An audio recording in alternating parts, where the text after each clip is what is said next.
ती की चीता की आग ठंडी भी नहीं हुई थी कि बहू ने जेवर मांग लिए। मगर उसे नहीं पता था कि मेरे पति अपने पीछे एक ऐसा सबूत छोड़ गए थे जिसने पूरे खानदान के सामने बहू का काला सच उगल दिया। नमस्कार, मेरा नाम सावित्री देवी है। उम्र 65 वर्ष और मैं लखनऊ के एक पुराने मोहल्ले की रहने वाली हूँ। आज जो कहानी मैं आपको सुनाने जा रही हूँ वह किसी फिल्म की कहानी नहीं है, बल्कि मेरे अपने जीवन का वह काला अध्याय है जिसने मुझे यह सिखा दिया कि कलयुग में सगे रिश्ते भी कांच के टुकड़ों से ज़्यादा चुभ सकते हैं। लोग कहते हैं कि पति के जाने के बाद पत्नी बेसहारा हो जाती है, मगर मेरे साथ जो हुआ उसने मुझे बेसहारा नहीं बल्कि एक वीरांगना बना दिया। अगर आप भी जानना चाहते हैं कि कैसे एक विधवा ने अपने सुहाग के कातिलों को घुटनों पर ला दिया, तो इस वीडियो को अभी लाइक करें और हमारे चैनल को सब्सक्राइब करना ना भूलें। मेरे पति रघुवीर सहाय लखनऊ के मशहूर सहाय वस्त्र भंडार के मालिक थे।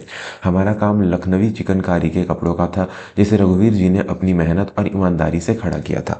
40 साल का हमारा साथ था। हमारे पास सब कुछ था, एक बड़ा पुश्तैनी घर जिसे हम सहाय विला कहते थे, इज्जत और पैसा। हमारा एक ही बेटा था, समीर। समीर स्वभाव से बहुत भोला था, बिल्कुल अपने पिता जैसा। लेकिन उसकी यह अच्छाई उसकी सबसे बड़ी कमजोरी बन गई। 3 साल पहले समीर की शादी कामिनी से हुई। कामिनी एक बहुत ही साधारण परिवार से थी, लेकिन दिखने में बहुत सुंदर थी। समीर उसकी सुंदरता पर मोहित हो गया था। मुझे और रघुवीर जी को कामिनी के परिवार के संस्कार थोड़े कमजोर लगे थे, लेकिन बेटे की जिद के आगे हमें झुकना पड़ा। शादी के शुरुआती 6 महीने तो ठीक बीते, लेकिन उसके बाद कामिनी ने अपना असली रंग दिखाना शुरू कर दिया। उसे हमारे पुराने तौर तरीके पसंद नहीं आते थे। उसे हमारे रिश्तेदारों का आना जाना खलता था। वह अक्सर समीर से कहती, तुम्हारे माँ बाबू जी ने पूरी जिंदगी बस यह कपड़े की दुकान चलाने में निकाल दी, हम इसे बेचकर मुंबई क्यों नहीं शिफ्ट हो जाते, वहां मैं बुटीक खोलूंगी। रघुवीर जी यह सुनकर बहुत दुखी होते थे। यह दुकान उनके पिताजी की निशानी थी। उन्होंने साफ कह दिया था, जब तक मैं जिंदा हूं यह दुकान और यह घर नहीं बिकेगा। बस यही बात कामिनी के दिल में कांटे की तरह चुभ गई। धीरे धीरे घर का माहौल बिगड़ने लगा। कामिनी ने रसोई में जाना छोड़ दिया। वह दिन भर फोन पर लगी रहती या अपने मायके वालों को घर बुलाकर दावतें करती। मुझे और रघुवीर जी को वह नौकरों जैसा समझने लगी थी। समीर कुछ कहना भी चाहता तो कामिनी आंसू बहाकर उसे चुप करा देती। फिर पिछले साल रघुवीर जी की तबीयत अचानक बिगड़ने लगी। उन्हें कभी दिल की बीमारी नहीं थी, लेकिन उन्हें घबराहट होने लगी, सांस फूलने लगी। डॉक्टर ने कहा कि यह उम्र का तकाजा है। कामिनी ने कहा, बाबूजी आप चिंता मत कीजिए, मैं एक बहुत बड़े अच्छे वैद्य को जानती हूँ। उनकी दी हुई जड़ी बूटी से आप घोड़े की तरह दौड़ने लगेंगे। रघुवीर जी को अपनी बहू पर भरोसा था। कामिनी रोज रात को उन्हें दूध में मिलाकर वह काढ़ा देती थी, मगर ठीक होने के बजाय उनकी हालत और खराब होती गई। वह दिन ब दिन कमजोर होते गए, उनका रंग काला पड़ने लगा। उस मनहूस रात को मैं कभी नहीं भूल सकती। रघुवीर जी ने मुझे अपने पास बुलाया और मेरा हाथ पकड़कर बोले, सावित्री, मुझे लगता है मेरा समय आ गया है, लेकिन एक बात याद रखना, मेरी तिजोरी की चाबी सिर्फ गुप्ता जी वकील के पास है। तुम किसी पर भरोसा मत करना, समीर पर भी नहीं। मैं रोने लगी। आप ऐसा क्यों कह रहे हैं, आप ठीक हो जाएंगे। उन्होंने मेरी आंखों में देखा और कुछ कहने की कोशिश की, मगर उनकी जुबान लड़खड़ा गई। उसी रात नींद में ही उन्हें दिल का दौरा पड़ा और वह हमें छोड़कर चले गए। पूरा घर मातम में डूब गया। समीर फूट फूट कर रो रहा था और कामिनी कामिनी भी रोने का नाटक कर रही थी, लेकिन मैंने उसकी आंखों में वह चमक देख ली थी जो आज़ादी मिलने पर आती है। दोस्तों, कहानी में असली तूफान अभी आना बाकी है। अगर आप जानना चाहते हैं कि कामिनी ने आगे क्या किया, तो चैनल को सब्सक्राइब जरूर करें। रघुवीर जी का अंतिम संस्कार हुआ। घर में रिश्तेदारों का तांता लगा था। अभी उनकी अस्थियां विसर्जित भी नहीं हुई थी कि तीसरे ही दिन कामिनी मेरे कमरे में आई। उसने दरवाजा बंद किया और बड़े ही रूखे स्वर में बोली, माता जी, अब तो बाबू जी चले गए। अब इस बड़े से घर और दुकान को संभालने वाला कोई नहीं है। मैंने एक प्रॉपर्टी डीलर से बात की है, हमें इस हवेली के अच्छे दाम मिल रहे हैं।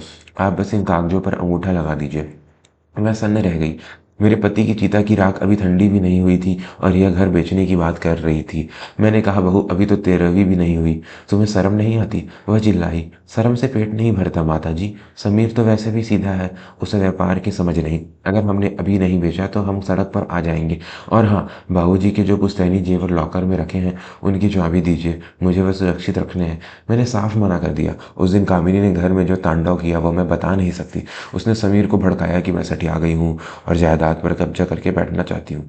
समीर मेरे पास आया और बोला, माँ कामिनी ठीक ही तो कह रही है, हम सब बेचकर शहर चलते हैं, वहाँ आराम से रहेंगे। अपने ही बेटे के मुंह से यह सुनकर मेरा कलेजा फट गया, लेकिन मैं चुप रही। मुझे रघुवीर जी की वह आखिरी बात याद थी, वकील गुप्ता जी। 13वीं वाले दिन कामिनी ने एक बड़ी साजिश रची थी। उसने घर पर न सिर्फ रिश्तेदारों को बल्कि उस प्रॉपर्टी डीलर को भी बुला रखा था। उसका इरादा था कि सबके सामने मुझसे कागजों पर दस्तखत करवा लेगी। वह जानती थी कि समाज के डर से मैं मना नहीं कर पाऊंगी। 13वीं की पूजा खत्म हुई। कामिनी सबके सामने आई और मगरमच्छ के आंसू बहाते हुए बोली, चाचा जी, मामा जी, बाबूजी के जाने के बाद हम बहुत टूट गए।